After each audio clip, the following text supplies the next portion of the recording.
Now, this is all about researching the conventions of a magazine billboard.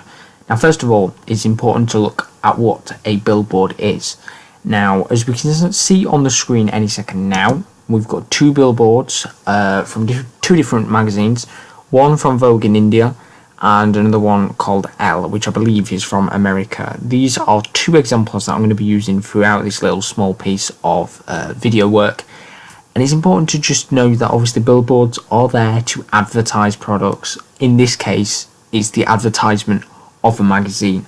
Now, when looking at magazine billboards, we can see the codes and conventions that have been used to present these advertisements on a much larger scale. In the examples that I'm using right now, we can see that the logo of the magazines are the largest feature, or one of the largest features, I should say, that are part of the billboard. As you can see in the Vogue magazine, we've got the main image that is the largest piece of the billboard's contents, but then obviously we've got this big massive logo here of Vogue India to make the viewers understand that what the magazine and what the billboard is even about. If they see the big logo, for example, of Vogue, it's a very popular brand, it's a very popular magazine as well.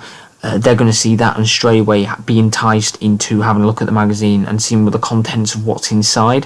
While on this side, obviously, we've got the magazine of Elle. Once again, you see the main images are all, scattered along the bottom. But we've got this big text to make sure that people, not, even from long distance, can see that this is a magazine that is popular. This is a magazine that needs to stand out to its audience. And obviously the fact that this has got big, massive writing compared to Vogue for the logo, this tells you that this is quite a big, big company in terms of magazines, that they're guaranteed to get people that are going to read it. So as I said before, it is the most important factor about having the logo as one of the biggest pieces, is that the audience will be able to see the company that the magazine has been made by. And if they know the name of the magazine, for example, a great example is with Vogue, then it's very likely that they would be interested into purchasing the magazine itself. Another example is the use of colours to make the billboard look presentable, but also have an attractive look to make sure that people are encouraged to have a look at the magazine. This is because the use of colours, like the use of the gold logo on the black background, really makes the entire billboard stand out. You don't want, for example, a billboard which has gold text and a gold background, because you can't see the text in the first place, and the background's just going to obviously take that text and consume it in. Rather than in this example, we've got the dark background with the bright text. It's vivid, it's interesting, it's different. It's going to get the audience to think this is something brand new, this is something different, something exciting that they might have not seen before, and it just gives that much more, really entices them in. As I said, for example, if they just did something like a white background with some boring basic black text, they've tried something different. They've got the codes and conventions, and they're trying to break it, but not in a different way. They're trying to break the conventions in an exciting way, and that's what makes these billboards look really, really nice. Even on the Vogue magazine, for example, it's much more, I would say that this is much more of a standard style advertisement that you'd expect on a billboard. This tries breaking the codes and conventions. It uses a range of images for the billboard, while this Vogue one tries to keep it nice and simple to a standard that is understandable for the audience. That's what is important with the billboards. The fact that these magazines all have very little text on them for the billboard is what I mean. As you can see on this one, we've got Celebrate Women in Hollywood. It's kept to a simple font, a simple standard, a simple style.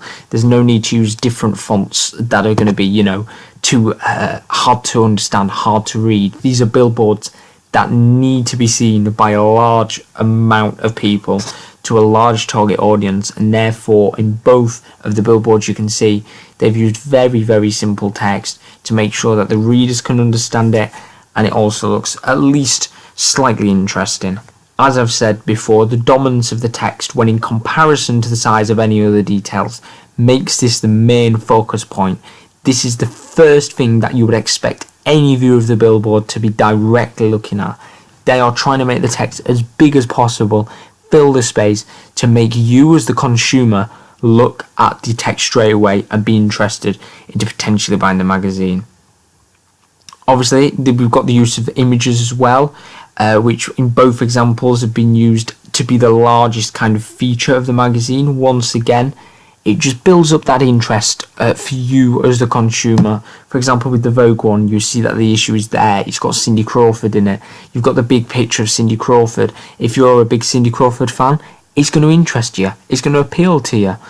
Even the actual magazine itself has been made bigger to be able to allow you to read it. Obviously, read the front cover, that is, and give you just a chance to be able to understand what could be inside the magazine. And it's the same with the L one as well. It's not, I would say it's not as in-depth as what the Vogue one is, but it still uses a lot of images of people that might be well known. That just gives a bit more of that intrigueness to the viewer and gets them to want to have a chance of purchasing this magazine and giving it a shot. And that's what the aim of the billboard is, to put it into simple detail. These billboards are made to be big, bold and bright. They're not made to be made stylistic. They're not there to be made to be over the top in design. They're kept to be simple and neat.